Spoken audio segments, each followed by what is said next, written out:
Y por primera y última vez, tomaron una decisión prudente en un proyecto lleno de altibajos. Acudieron al lugar con cultura centenaria en materia de rascacielos, Nueva York. Estos son los hombres que se pusieron al frente de los equipos rivales. Ambos tenían una larga experiencia en construcción vertical, pero también tenían mucho que aprender sobre el estilo de trabajo malayo. El jefe de obra, Bob Pratt, estuvo a cargo de la Torre 1. Se corrió el rumor entre los ejecutivos de que se iba a llevar a cabo un megaproyecto y tendríamos que hacer las maletas y marcharnos a las selvas de Malasia para construir el edificio más alto del mundo. El rival de Pratt en la Torre 2 era el capataz John Dunsford. Estaba en Francia cuando recibió el encargo. Tienes que estar en Kuala Lumpur dentro de 2 días. Los dos hombres y sus familias se mudaron a Malasia para quedarse durante 6 años. El reloj presupuestario ya estaba contando el tiempo que les quedaba para terminar el proyecto. Pero se encontraron con que ni siquiera podían empezar. Chocaron con un obstáculo importante antes de vertir el primer cubo de hormigón. Había un problema con el subsuelo. Fue uno de esos momentos en los que sucede lo peor que te puedes imaginar. Los ingenieros descubrieron que nunca se había efectuado un estudio geológico de la zona. Se quedaron desconcertados. Necesitaban conocer con precisión la composición del subsuelo antes de empezar a trabajar. Se produjo un parón que costaba cientos de miles de euros cada día que se desperdiciaba. Los geólogos comenzaron a perforar cientos de agujeros en busca de muestras. Estaban buscando un lecho rocoso, algo sólido sobre lo que cimentar las enormes torres. Los resultados del estudio fueron desastrosos. Lo que descubrimos fue que no solo estábamos situados encima de piedra caliza descompuesta, sino que también al borde de un precipicio. En un lado del solar había piedra caliza sólida, pero el resto era roca blanda y quebradiza. Se hundiría bajo el enorme peso de 2 rascacielos de 88 pisos. Si los construían aquí, el suelo se inclinaría desigualmente hacia un lado y las torres se hundirían o se derrumbarían. El equipo podría terminar con las torres inclinadas de Malasia. Todo el proyecto estaba en peligro y el tiempo seguía corriendo mientras buscaban una solución. Tuvimos que renunciar a todas las ideas previas que teníamos, las olvidamos y concebimos algo diferente. La idea de Charlie Thornton era extremadamente atrevida. Propuso trasladar el edificio 60 metros sobre el subsuelo más blando. Parecía una locura, pero tenía un fundamento muy claro. Planificaron introducir una serie de pilares enormes a 120 metros de profundidad hasta llegar al estrato duro de debajo. Entonces podrían construir su propio lecho rocoso encima. Los edificios iban a colocarse encima de un enorme colchón de cemento. Estaban a punto de clavar las torres al suelo con los cimientos más profundos del mundo. La construcción comenzó por fin a principios de 1993.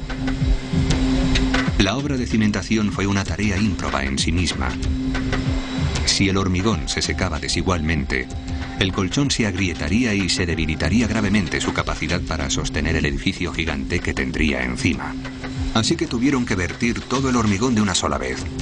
Eso significó que hubo que vertir hormigón ininterrumpidamente durante 52 horas, una carga de camión cada 2 minutos y medio. Eran los cimientos más grandes de la historia de Malasia. La logística era abrumadora. A su cargo estuvo Charlie Chileya. Como nunca se había hecho antes, estábamos tan impresionados que nos pusimos a trabajar frenéticamente. Durante las primeras 5 horas todo marchó bien. Entonces llegaron las lluvias a Kuala Lumpur. El equipo tuvo que reaccionar con rapidez. Contaban con la lluvia, pero no a esa escala. Eran lluvias tropicales torrenciales. El hormigón podía mojarse demasiado. Parecía que iban a fracasar ante el primer obstáculo. El más ínfimo desnivel a nivel del suelo podía traducirse en un enorme dolor de cabeza a 450 metros de altura. A menos que se tomaran medidas urgentes, los cimientos quedarían destrozados. Al equipo se le ocurrió una solución dramática. Cubrieron el solar entero con una carpa del tamaño equivalente a 56 carpas de circo. Gracias al paraguas más grande del mundo, al final los cimientos se terminaron con éxito. Nadie había vertido nunca tanto hormigón a la vez. Ese fue el primer récord que batieron las Torres Petronas. A principios de 1994, los equipos de ambas torres pudieron entrar en el solar y se inició la carrera hacia la cumbre. Fue una lucha encarnizada desde el principio. Nosotros salimos con ventaja. La Torre 1 se empezó primero. Bob Pratt empezó a trabajar en la Torre 1 con un mes de ventaja. Parecía que las posibilidades de John Dunsford de ganar el premio al edificio más alto se habían evaporado, pero se lo tomó con calma. No me decepcionó empezar con 30 días de retraso, era parte del plan. Y en 3 o 4 años de tu vida, 30 días no significan nada. Los constructores de ambas torres se encontraron con obstáculos desde el principio. Tuvieron serios problemas estructurales. Los primeros meses de trabajo fueron un desastre. Nada salía bien.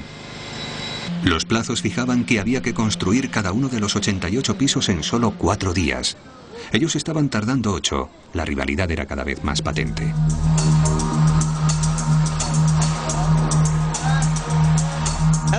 Fue cuando empezamos a ser conscientes del tiempo perdido frente a la otra torre. La diferencia estaba clara. La Torre 1 de Bob Pratt estaba ganando a la Torre 2 de John Dunsford. Avanzaban a buen ritmo y empezaron a sacarnos ventaja. Fue muy emocionante. Podías echarte atrás y ver cómo se alteraba la silueta del cielo de Malasia de una semana para otra. La velocidad era vital para poder cumplir con la fecha límite, pero el más mínimo error podría debilitar la estructura del edificio y arruinar el proyecto. El equipo se vio obligado a utilizar una nueva técnica de construcción, lo que elevaba aún más el riesgo de equivocaciones. Nadie había empleado antes ese método para levantar un mega rascacielos. Un rascacielos normal cuelga de un marco de acero construido con vigas que soportan el peso del edificio. El acero hizo posible que se construyeran los primeros rascacielos. Es extremadamente fuerte, pero a la vez ligeramente flexible, algo muy necesario para un edificio alto. Pero la industria de acero malaya no estaba muy desarrollada y si se importaba se dispararía el presupuesto. Lo que sí había en Malasia era enormes cantidades de hormigón. Era la única forma de construir las Petronas. No solo serían el edificio más alto del mundo, sino también el primero construido con un material que nunca se había utilizado a esa escala. Se trataba de una tecnología sin probar. En lugar de un marco de acero para sustentar el peso del edificio, las Torres Petronas utilizaron un anillo de 16 pilares de hormigón unidos por vigas. Entre ellos tendrían que sostener 270.000 toneladas, 7 veces y media el peso del Titanic. Nadie lo había hecho nunca con hormigón. El hasta entonces edificio más alto de Malasia solo medía 250 metros. Las Torres Petronas iban a medir casi el doble. El hormigón convencional se habría desintegrado bajo ese peso. Los ingenieros de Petronas necesitaron una fórmula nueva: hormigón que funcionase como acero. No solo debía ser fuerte, sino también tener el grado de flexibilidad necesario para un edificio altísimo. Chicago es la cuna del rascacielos. Cerca de allí está CTL, uno de los laboratorios de pruebas de hormigón más grandes del mundo. El más mínimo cambio en la receta del hormigón podría causar grandes diferencias de rendimiento ante la presión. Y las Torres Petronas elevarían la presión hasta el punto de ruptura o incluso más allá.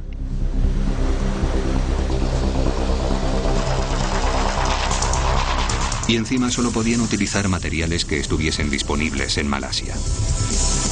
Los ingredientes eran esenciales. Una pizca de más de algún material podría resultar desastrosa. En el laboratorio, los científicos llevaron a cabo pruebas con los ingredientes más básicos: grava, agua y cemento. Empezaron con la receta que conocían, utilizando materiales malayos en las mismas cantidades que se empleaban en Estados Unidos. Había llegado el momento